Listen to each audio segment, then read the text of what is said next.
तरुण भारत नागपूर दिनांक 22 ऑगस्ट 2021. असं म्हणतं तालिबानचं भारतीय उपखंडाला ग्रहण. लेखक चंद्रशेखर नेने.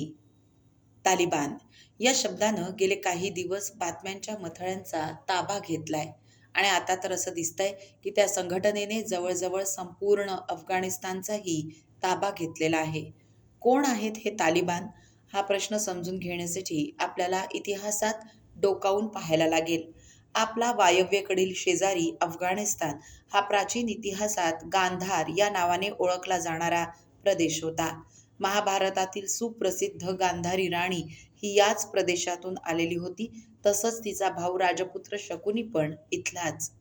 भारतीय संस्कृतीत मोठं मानाचं स्थान असलेले दोन महापुरुष चाणक्य आणि पतंजली हे याच प्रदेशाच्या निकट तक्षशिला इथे अध्यापन करीत असत.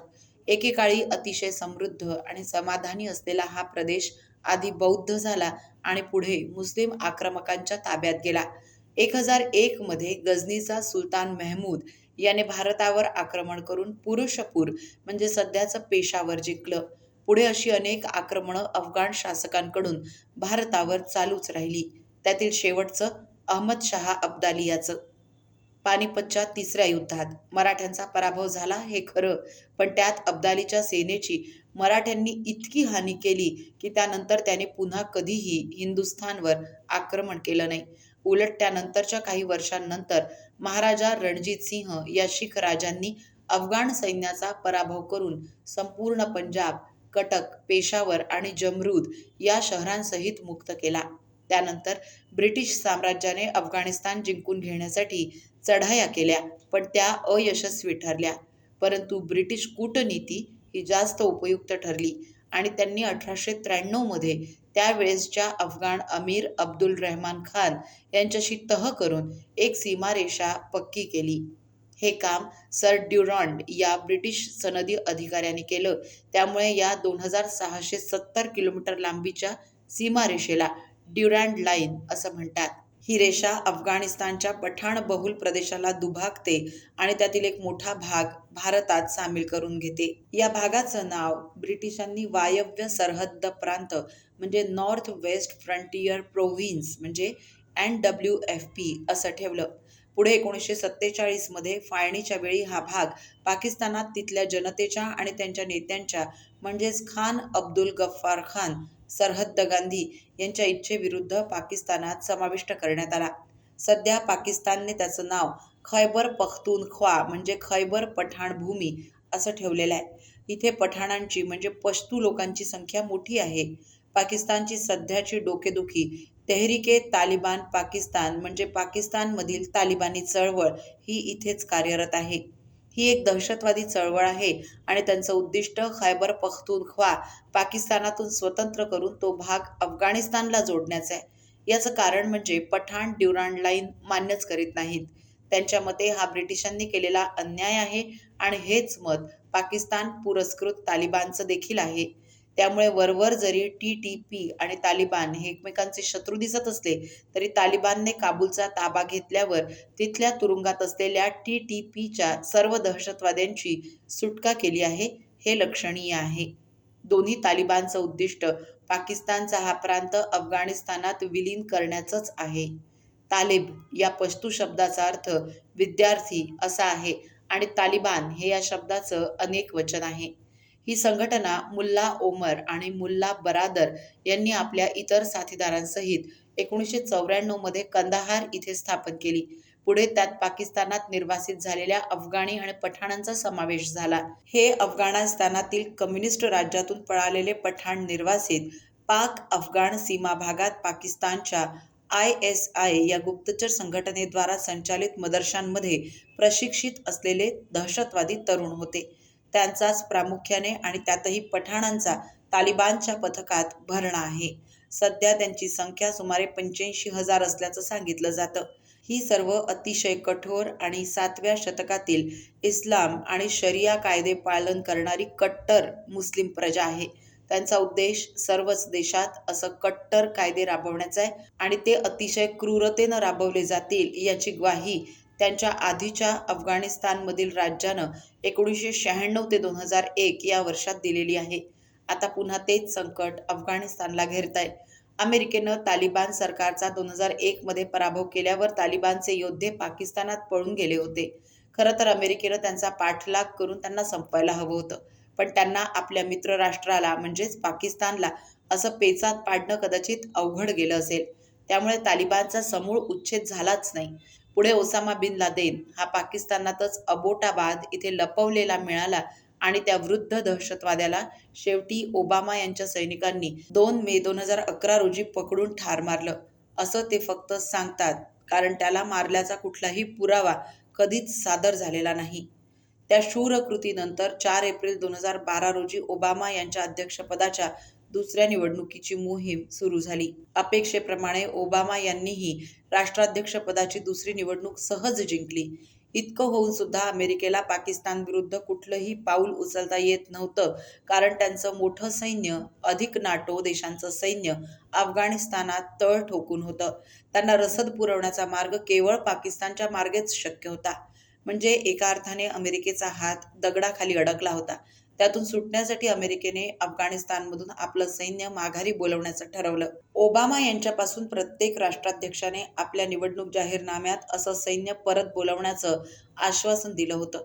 शेवटी 2018 मध्ये ट्रम्प यांनी तालिबानचा एक संस्थापक म्होरक्या मुल्ला अब्दुल घनी बरादर याला, जो पाकिस्तानच्या तुरुंगात 2010 पासून खितपत पडलेला होता, त्याला सोडवलं आणि कतार इथे आणवलं.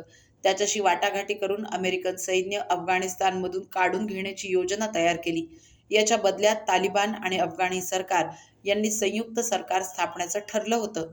पण निवडणुकीत ट्रम्प यांचा पराभव झाला. आता ही जबाबदारी नवीन राष्ट्रपती जो बायडेन यांच्या गळ्यात पडली. त्यांना तर ट्रम्पपेक्षाही जास्त निकड वाटतेय असं दिसतं. अमेरिकन सैन्याच्या अफगाणिस्तानमधील वास्तव्याला 20 वर्ष पूर्ण होण्याच्या आत सैन्य माघारी घेण्याचं त्यांनी पक्कं ठरवलंय. पण तालिबानला अमेरिकेची सैन्य काढून घेण्याची निकड लक्षात आली होती. त्यांनी वरवर सर्व अटी मान्य केल्या आणि नंतर त्या धुडकावून लावत आता अफगाणिस्तानात एकछत्री अंमल बसवण्याची सुरुवात केली आहे. नुकतेच अफगाण राष्ट्रपती अशरफ घनी आणि दुसऱ्या क्रमांकाचे नेते अब्दुल्ला हे दोघेही दुबई आणि कतार इथे पळून गेलेत, त्यांच्या सैन्याला वाऱ्यावर सोडून. अशा नेत्यांचं सैन्य पूर्ण एकदिल होऊन लढणं कठीणच असतं. त्यातच त्यांच्या युद्ध साहित्याची देखभाल आणि दुरुस्ती जी अमेरिकन कंत्राटी सेवकांकडून होत असे, ते कंत्राटी सेवक देखील सैन्यासोबत अमेरिकेला माघारी निघून चालले आहेत. अशा परिस्थितीत सैनिकांचा रसद पुरवठा, तसंच दारुगोळा, इंधन आणि अगदी जखमी झाल्यास वैद्यकीय मदत हे सगळंच दुरापास्त होऊ लागलं होतं. त्याचं मुख्य कारण कमालीचा भ्रष्टाचार आणि सैन्याचं अपुरं प्रशिक्षण. सैन्य केवळ शस्त्रास्त्र आणि दारुगोळ्याच्या बळावर लढत नसतं, तर त्यांचं धैर्य आणि आपल्या पक्षासाठी, आपल्या देशासाठी निष्ठा ही देखील जबरदस्त असावी लागते. अशाच निष्ठेच्या बळावर छत्रपती शिवाजी महाराजांच्या लहानशा सैन्य दलानं मोगलांच्या बलाढ्य सैन्याला खडे चारले होते, हे आपल्याला माहीतच आहे. पण असला काहीही पराक्रम अफगाण सैन्याने दाखवला नाही. उलट अनेक ठिकाणी त्यांनी आपल्या प्राणांच्या रक्षणासाठी शरणागती स्वीकारून आपली सर्व शस्त्र, युद्ध सामग्री तालिबानच्या हवाली केली आणि स्वतः मात्र पळून गेले. अशा सैन्याकडून राष्ट्ररक्षण होणं अशक्यच होतं. अतिशय थोड्याच काळात अफगाण सैन्याचा देशाच्या बहुतेक ठिकाणी पराभव झाला. तालिबानच्या शासनाला सामान्य लोकांचा विरोध आहे, विशेषतः तरुण मुलं आणि स्त्रियांचा. कारण त्यापैकी अनेकांनी तालिबानचं क्रूर शासन 20 वर्षांपूर्वी अनुभवलंय. गेली 20 वर्ष मुक्त लोकशाही व्यवस्था देखील अनुभवली आहे. तसाच विरोध बिगर पठाण लोकांचा म्हणजे ताजिक, हजारा, उझबेकी अशा वंशाच्या नागरिकांचा देखील आहे. कारण तालिबान त्यांच्या जीवावरच उठलेले आहेत. त्यातही ताजिकी लोकांच्या विरोधाला एक लष्करी धार आहे. काबूलच्या उत्तरेला 93 किलोमीटर्सवर पंजशीर खोरं हा भाग आहे. तिथूनच ताजिकिस्तानची सीमा अगदी नजीक आहे. याच भागात पूर्वी अहमद शाह मसूद या नावाच्या एका ताजिक वंशाच्या अफगाण योद्ध्याने पूर्वीच्या तालिबानच्या सैन्याशी निकराचा लढा दिला होता. त्याने स्थापित केलेल्या नॉर्दर्न अलायन्स म्हणजेच उत्तरेतील मित्रदलं यांच्या सुसंघटित सैन्यानं तालिबानला पूर्ण अफगाणिस्तान जिंकू दिला नव्हता. त्याला लॉयन ऑफ पंजशीर असं म्हणतात. शेवटी दग्याचा अवलंब केला गेला. 2 खोट्या टीव्ही चॅनल्सच्या ट्युनिशियन वार्ताहरांनी मसूद याची 9 सप्टेंबर 2001 रोजी इंटरव्ह्यूसाठी गाठ घेतली. त्यांच्या कॅमेऱ्यात स्फोटकं लपवलेली होती आणि त्या स्फोटात ते वार्ताहर, जे अल कायदाचे आत्मघाती दहशतवादी होते, ते आणि मसूद असे सारेच ठार झाले. त्याच्या 2 दिवसांनंतर म्हणजे 11 सप्टेंबर 2001 रोजी अल कायदाच्या दहशतवाद्यांनी वर्ल्ड ट्रेड सेंटरवर भयानक हल्ला चढवला. मसूद हा भारताचा मित्र होता. नवी दिल्ली इथे चाणक्यपुरी या भागात एका रस्त्याला त्याचं नाव दिलेलं आहे. या मसूदचा मुलगा अहमद मसूद आता 30 वर्षांचा आहे. त्याने तालिबानशी लढाई देण्याची शपथ घेतली आहे. त्याच्या वडिलांचा एक सहकारी अमरुल्ला सालेह हा अफगाणिस्तानचा सध्याचा उपराष्ट्रपती आहे. तो आता पंजशीर खोऱ्यात पोहोचला असून त्याने जाहीर केलंय की राष्ट्रपती देश सोडून गेलेत. त्यामुळे अफगाण संविधानानुसार तो स्वतःच आता राष्ट्रपती आहे. त्याने अहमद मसूद बरोबर तालिबानशी युद्ध करून आपला देश तालिबानच्या ताब्यातून सोडवण्याचं ठरवलंय. त्यासाठी त्यांनी भारत, ताजिकिस्तान, रशिया आणि अमेरिका या देशांना आवाहन केलंय की या सर्व देशांनी त्यांच्या नॉर्दर्न अलायन्सच्या सैन्याला मदत करावी. ते आपला देश क्रूर कर्मात तालिबानच्या राक्षसापासून मुक्त करतील. भारताने या आवाहनाचा गंभीरपणे विचार केला पाहिजे. आपण द्रव्य आणि साधनसामग्री देऊ शकतो. हे देण्याचा मार्ग ताजिकिस्तान देशातून जाईल. ताजिकिस्तान हा आपला मित्र देश आहे. रशिया त्याच मार्गाने रणगाडे आणि मिसाईल्स देऊ शकेल. अमेरिकेने त्यांच्या बॉम्बफेकी विमानांद्वारे मदत करून तालिबानची ठाणी उद्ध्वस्त करावी. अर्थात हे सगळं घडणं सोपं नाही, पण या दिशेला प्रयत्न करणं जरुरीचं आहे. कारण तालिबानचं धर्मांध राज्य जर पुन्हा अफगाणिस्तानात आलं तर तिथे पुन्हा दहशतवादाला खतपाणी घातलं जाईल आणि सर्वच लोकशाहीवादी राष्ट्रांना धोका उत्पन्न होईल. आताच तालिबानच्या यशाने अनेक दहशतवादी आनंदित आणि उत्साहित झालेले आहेत. इम्रान खान यांनी जाहीर आनंद व्यक्त केला आहेच. तसंच आपल्या भारतातील मुरादाबादचे समाजवादी पक्षाचे खासदार शफीक उर रहमान बर्क यांनी तालिबानच्या यशाबद्दल आनंद आणि समाधान व्यक्त केलंय. मुस्लिम पर्सनल लॉ बोर्डच्या सदस्यांनी तालिबानच्या शौर्याला सलाम केलाय. यावरून असं दिसतं की अनेक ठिकाणच्या मुस्लिम कट्टरपंथी लोकांना तालिबानसारखं शासन स्वतःच्या देशातही हवंय. ती त्यांची आंतरिक इच्छा आहे. तालिबानच्या क्रूरतेला, त्यांच्या स्त्रियांबद्दलच्या अतिशय हीन आणि घृणास्पद विचारसरणीला यांचा पाठिंबाच आहे. आपण बघितलं असेल की जगातील एकाही मुस्लिम संघटनेनं तालिबान आणि त्यांच्या धर्मांध वागणुकीचा सध्या शाब्दिक निषेध सुद्धा केलेला नाही. उलट आपल्या देशातील स्वरा भास्कर सारख्या उथळ स्त्रीवादी कलाकारांनी तालिबानी अत्याचारांची तुलना हिंदू दहशतवाद्यांशी म्हणजे कोणाशी, जे अस्तित्वातच नाहीत त्यांच्याशी केली आहे. तिला कदाचित माहीत नसेल की तालिबानी राज्यात ज्या स्त्रीनं आपली नखं नेलपॉलिशने रंगवली आहेत, तिची रंगवलेली बोटं छाटून टाकण्याचे आदेश दिले आहेत. असे आदेश तिला आपल्या देशात कुठे दिलेले आढळले? मला प्रामाणिकपणे असं वाटतं की स्वरा भास्कर आणि असेच इतर स्युडो सेक्युलर खोटे पुरोगामी या सर्व लोकांना 1 महिना तालिबानच्या शासनाखाली अफगाणिस्तानला सन्मानाने पाठवून दिलं पाहिजे. म्हणजे त्यांना खरे धर्मांध दहशतवादी कसे असतात याचं ज्ञान होईल. असो, जगभरच्या साऱ्या नेत्यांनी तालिबान शासनाला मान्यता देण्याचं सध्या तरी नाकारलेलं आहे. दडपशाही करून एखादा देश ताब्यात घेतला तर आम्ही ते मान्य करणार नाही, असं अमेरिका, युरोप, भारत आणि अन्य अशाच अनेक देशांनी जाहीर केलेलं आहे. इंटरनॅशनल मॉनिटरी फंड म्हणजे IMF आणि इतर संस्था यांनी अफगाण सरकारची खाती गोठवली आहेत. तसंच सर्व प्रगत देशांनी अफगाणिस्तानला देण्यात येणारी सर्व मदत थांबवली आहे. अफगाणिस्तानच्या GDPचा 43% भाग केवळ अशाच मदतीतून येतो. त्यामुळे अफगाणिस्तानच्या तालिबानी सरकारपुढे एक मोठं आर्थिक संकट उभं राहिलेलं आहे.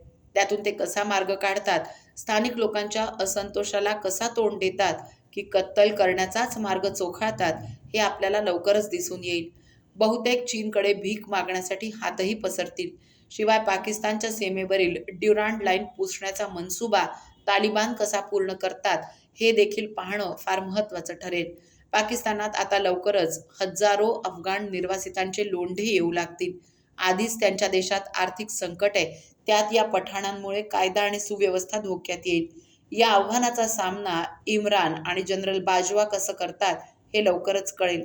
काहीही असलं तरी आपल्याला डोळ्यात तेल घालून आपल्या सीमेची सुरक्षा जपावी लागणार आहे. काश्मीरमध्ये दहशतवाद्यांचा प्रवेश रोखून त्यांचा खात्मा करणं अतिशय आवश्यक आहे. सध्याचं सरकार या धोक्याचा सामना करण्यासाठी सुसज्ज आहे.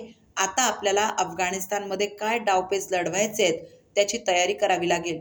बघूया भविष्यात काय घडतं ते. आंतरराष्ट्रीय घडामोडींचे अभ्यासक लेखक चंद्रशेखर नेने यांचा हा अभ्यासपूर्ण लेख आपण तरुणभारत.net या संकेतस्थळावरही ऐकू शकता. असेच माहितीपूर्ण लेख ऐकण्यासाठी तरुण भारतच्या यूट्यूब चॅनलला लगेच सबस्क्राईब करा, लाईक करा, शेअरही नक्की करा. धन्यवाद.